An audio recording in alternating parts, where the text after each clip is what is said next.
Selamat pagi, Pak. Ya, Mari silakan pagi, Kak. duduk. Ada yang bisa kami bantu, Pak? Kak, ini saya sudah buat janji dengan visio tadi jam 9 pagi, Kak. Oke, baik. Sebentar ya, Pak. Saya panggilkan visionya Iya, dulu. Kak.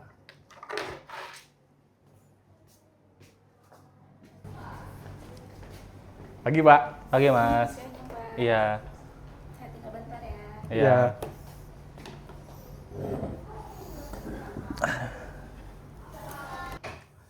Perkenalkan, saya Galing, fisioterapi Bapak hari ini. Iya, Bapak Pak. atas nama siapa, Pak? Saya atas nama Muhammad Jaki Fikriansah, Pak. Muhammad Jaki. Zaki ya. Iya. Usianya berapa, Pak, Mas? Saya usia sekarang menginjak 65 tahun, Pak. 65 tahun. Iya, Pak. Bapak keluhannya apa, Pak? Ini Pak, saya suka nyeri leher di bagian belakang, Pak. Terutama pada ini sih, Pak. Pada saat pagi hari bangun tidur tuh, itu lebih terasa, dan biasanya saya lebih terasa ketika saya melihat ke arah atas, Pak. Itu sangat terasa banget, Jadi Pak. kayak dangak ke atas begitu ya, Iya, Pak ya? saya dangak ke atas, nyeri. Itu rasanya nyeri ya? Iya, Pak. Dari kapan, Pak? Nyerinya sudah 1 tahun terakhir, Pak. Oh, udah cukup Iya, lama ya? sudah 1 mulai tahun lama. ya? Dimulai dari kemarin umur 64, itu udah mulai terasa, Pak. Sebelumnya kerjaan Bapak apa tuh? Saya dulu 20 tahun lalu sebenarnya kuli bangunan, Pak. Saya masih kerja sampai umur 60 tahun, Pak. 20 tahun ya? Iya, dari umur 40 sampai 60 tahun. Sering mikul-mikul barang begitu, Pak, berarti ya? Iya, saya sering mikul barang itu, Pak. Kerjaannya full time, Pak, dari jam 7 sampai jam 5 sore. Sebelumnya Bapak udah pernah ke dokter? Udah, Pak, waktu itu saya ke dokter radiologi, Pak. Sudah di X-ray juga. Sempet di X-ray ya? Iya, Tapi sempet Bapak nggak X-ray. bawa ya hari ini ya? Enggak, Pak, lupa bawa saya. Oke. Tapi saya waktu kemarin dijelasin sama dokter tuh, jadi di bagian bantalan tulang bagian leher ya, katanya ada tulang tumbuh gitu, Pak, tulang-tulang taji. Yang taji ya, Iya, tajem ya? gitu, tulang tumbuh begitu, Pak. Oke, Pak. Coba Pak, dangak ke atas boleh? Nah, ini sakit ya Pak? Terasa Pak sakit, Agak Pak? sakit ya? Iya, sakit. Kalau menunduk Pak? Kalau menunduk tidak terlalu sakit, Pak. Kalau Mana? menoleh ke kanan dan ke kiri? Menoleh kanan kiri ada sedikit terasa Sedikit sakit, ya? sedikit terasa Oke, sakit. nanti kita ke bed sekalian Oke, diperiksa ya Pak? Boleh, ya? Pak. Oke Pak, kita mulai pemeriksaannya ya. Oke, Bapak Pak. boleh tegak sedikit? Nah, dibenerin. Kalau kayak gini ini rasanya apa Pak? Kalau kayak gini nggak ada rasa, Pak. Nggak ada, di sini nggak ada ya? Nggak ada rasa. Bapak relax. Coba ya Pak, saya tekan sedikit. Sakit, Pak.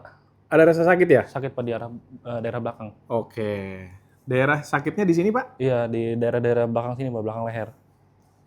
Oke.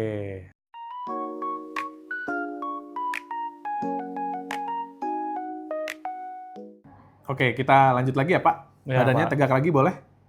Ikutin gerakan tangan saya ya Pak. Oke. Tengok sedikit. Ya. Ada sakit Pak? Ada, Pak, di daerah tertekan, Pak. Yang tertekan ya? Iya. Titiknya agak-agak mirip yang tadi apa ya? Iya, sama, Pak. Oke.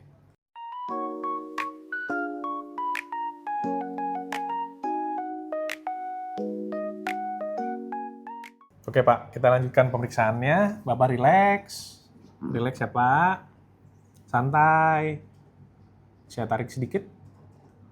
Yang Bapak rasain apa nih? Lebih enak nggak Pak? Lebih enak, Pak. Lebih enak ya? Iya, nyerinya berkurang, Pak. Setelah Coba. ada tarikan. Ini saya kembalikan lagi. Saya tarik sekali lagi ya Pak ya. Ya. Lagi gimana rasanya Pak? Enak, Pak.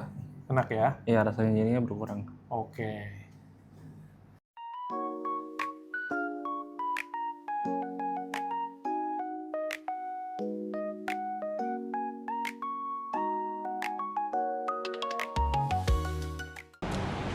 Pemeriksaan fisioterapi pada pasien spondyloartrosis bertujuan untuk mengidentifikasi berbagai gangguan yang dialami pasien, menentukan tingkat keparahan kondisi, dan menjadi dasar dalam penyusunan program intervensi yang tepat dan sesuai dengan kebutuhan individu. Terdapat 5 tujuan utama dari pemeriksaan fisioterapi. Yang pertama, untuk mengidentifikasi sumber dan karakteristik nyeri. Fisioterapis akan menilai lokasi nyeri, intensitas, durasi, serta faktor-faktor apa saja yang dapat mempengaruhi keluhan dari nyeri pada pasien. Kedua, untuk menilai gangguan struktur dan fungsi tubuh. Pemeriksaan meliputi penilaian postur tubuh, lingkup gerak sendi atau range of motion, kekuatan otot, fleksibilitas jaringan, serta mobilitas dari sendi leher. Ketiga, mendeteksi adanya keterlibatan neurologis. Hal ini dilakukan untuk mengetahui apakah terdapat gejala seperti kesemutan, baal, kelemahan otot, atau tanda-tanda kompresi akar syaraf yang dapat mempengaruhi fungsi dari pasien. Keempat, untuk menilai keterbatasan aktivitas dan partisipasi.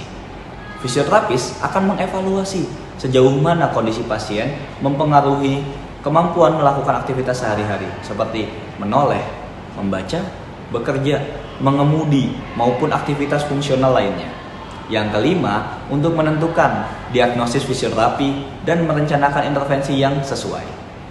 Hasil dari pemeriksaan menjadi dasar dalam penyusunan program latihan, pemberian edukasi, serta pemilihan modalitas fisioterapi yang bertujuan untuk mengurangi keluhan dan meningkatkan kualitas hidup pasien. Dengan pemeriksaan yang komprehensif, fisioterapis dapat memberikan penanganan yang lebih tepat, aman, dan efektif sesuai dengan kondisi masing-masing pasien. Jadi Pak, setelah tadi kita sudah melakukan beberapa spesifik tes, diagnosa Bapak itu spondyloartrosis Pak. Itu penyakit apa Mas ya? Soalnya saya baru dengar itu kira-kira berbahaya atau enggak? Cervical spondyloarthrosis adalah kondisi di mana tulang leher belakang itu mengalami degeneratif atau penuaan. Kondisi ini ditandai dengan perubahan pada diskus invertebralis dan pada sendi cervical akibat proses penuaan dan penggunaan yang berulang. Perubahan tersebut dapat menyebabkan nyeri dan kekakuan. Pada beberapa kasus, dapat terjadi keterbatasan gerak dan gangguan saraf seperti kesemutan dan nyeri menjalar hingga ke tangan. Baik Pak, setelah kita mengetahui kasus Bapak, intervensinya nanti akan saya berikan beberapa. Yang pertama ada modalitas alat, mungkin akan menggunakan TENS untuk mengurangi nyerinya. Iya Pak. Nah, nanti saya akan muscle release juga karena saya merasakan otot Bapak ada yang terasa kencang. Setelah itu akan ada muscle strengthening atau penguatan ototnya Bapak, terus juga ada correction postur. Jadi kita coba benerin nih posturnya Bapak karena Bapak agak sedikit membungkuk. Nah, lalu dilanjutkan akan ada pemberian traksi atau traction. Jadi kalau tadi saya hanya menarik sedikit, tapi saya akan tarik lebih banyak untuk memberikan jarak supaya sakitnya bisa lebih mereda. Nah, untuk proses rehabilitasinya itu mungkin akan memakan waktu 6-12 minggu, Pak. Oh gitu. Iya. Lumayan lama ya Pak ya? Iya, lumayan lama. Karena kasus Bapak ini kan karena degeneratif ya. Jadi kita melawan usia nih. Nah, prosesnya memang agak panjang, apalagi Bapak sudah kurang lebih tadi 1 tahun ya untuk merasakan rasa nyerinya. Jadi untuk proses penyembuhannya atau rehabilitasinya memang sedikit lebih lama. Oke. Nah, nanti sepulangnya Bapak dari sini, saya akan berikan beberapa latihan atau home program. Jadi, Bapak nggak cuma kesini aja nih terapinya.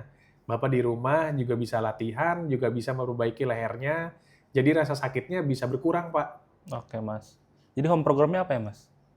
Oke, untuk latihan di rumah pada kondisi spondylosis cervical, latihan ini bertujuan untuk mengurangi nyeri, meningkatkan fleksibilitas leher, dan memperbaiki postur leher dan bahu. Latihan yang dapat dilakukan di rumah diantaranya yaitu cinta. Dan seperti ini, lakukan sebanyak 10 repetisi. Lalu lanjut yang kedua ada rotasi kanan dan kiri, lakukan sebanyak 10 repetisi. Lalu yang ketiga ada stretching upper trapezius. Tahan selama 20 detik. Lakukan kanan dan kiri, tahan lagi selama 20 detik. Ulangi selama 3 kali. Lakukan aktivitas ini 1-2 kali sehari semampunya dan kurangi aktivitas yang membebani leher berlebihan. Nah, nanti Pak, kalau sudah di rumah, jangan lupa ya Pak, jangan terlalu sering-sering menengok ke atas begini. Kalau misalkan menunduk, nah bangunnya juga harus pelan-pelan. Terus jangan bawa alat berat, atau enggak kayak mikul-mikul gitu, kalau bisa dihindari deh.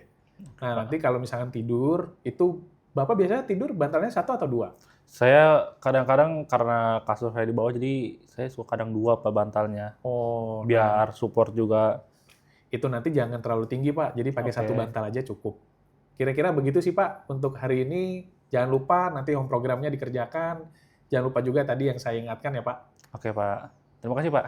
Sama-sama Pak. Demikian demonstrasi pemeriksaan fisioterapi pada pasien dengan kasus cervical spondyloarthrosis yang sudah kita peragakan, mulai dari anamnesis hingga penetapan asesmen fisioterapi. Melalui pemeriksaan yang sistematis, fisioterapi dapat menentukan masalah pasien secara tepat dan menentukan intervensi yang sesuai. Pemeriksaan juga berperan dalam menilai nyeri, keterbatasan gerak, serta menentukan kondisi pasien. Semoga video ini dapat bermanfaat dan dapat menambah pemahaman dalam menangani pemeriksaan fisioterapi pada kasus cervical spondyloarthrosis. Terima kasih perhatiannya. Wassalamualaikum warahmatullahi wabarakatuh.